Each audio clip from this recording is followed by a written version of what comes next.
انصاف جنوبی وزیرستان زه خو اول د تاسو غونډه شکریا ادا کوم چې تاسو د دغه په کال باندې غونډ سولر غونډ شوستای د میر پښتون تاسو ته پاته دو چې پار دې په میش دراب هداي چې چیرته پښتین دی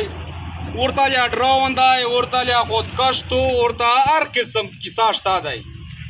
نن چې تاسو ولر غونډ شوی یستای نشته دا پاته نه لګي تاسو ایجنډا واضح نه دو چې آیا چا چې د سپیټر سوي دي تاسو پولیس څنګه تنګاوي پولیس تاسو ویله دردرمی ویلم تنګاوي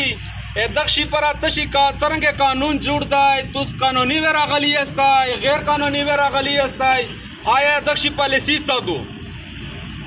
زه خو تر نن تاریخ پر ودا شکردارات نه خپل ورغلی نه مې مشندري شته پشه نه مې کاروبار شته پشه خو چې ظلم شي داسې د پښتانه غونډه وي بیا هم زړه ته وړي چې موږ د خپل اوس پورته کی خو کا حکومت یا ڈی سی یا ڈی پی او تو سے بنے وچ پا وچا غیر آئینی تو نا سپیٹر سے دی غیر قانونی پا تو سے بنے ظلم کو دغه بیا لیار شتا دی دا لیار ندی چې ته ډایرکټ موټروے بان کا تسی پیک بان کا ترو ډینا بان کا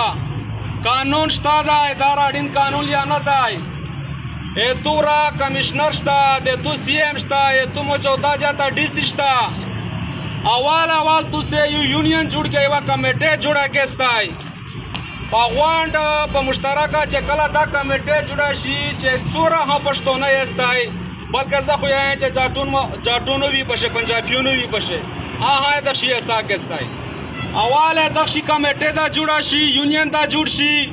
بنا باندې قانوني لار اختیار کېستای زون ماګرام اوستای اول چې تروړ بن کاوي بیا د زون ګرام کو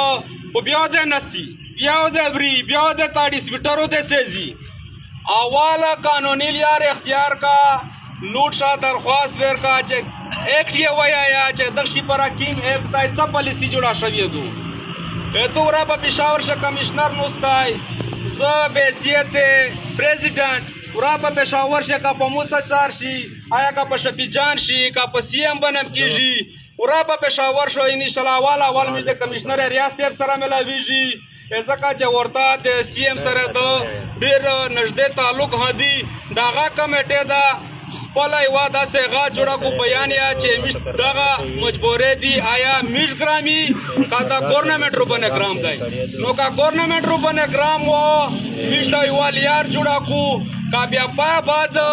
میش اس یار نه جوړه دلا بانا بعد تو خپل قانوني احتجاج هري کړه ولا شي روډ هبن کا ولا شي پاوال اول تک قانوني لیار اختیار کا بادان اول ما روډ بن کا وا ما د خال کې سی بیک بن کا وا نو اول قانوني لیار اختیار کسته ترتا چې دوسه ورتا ګرام نه وستای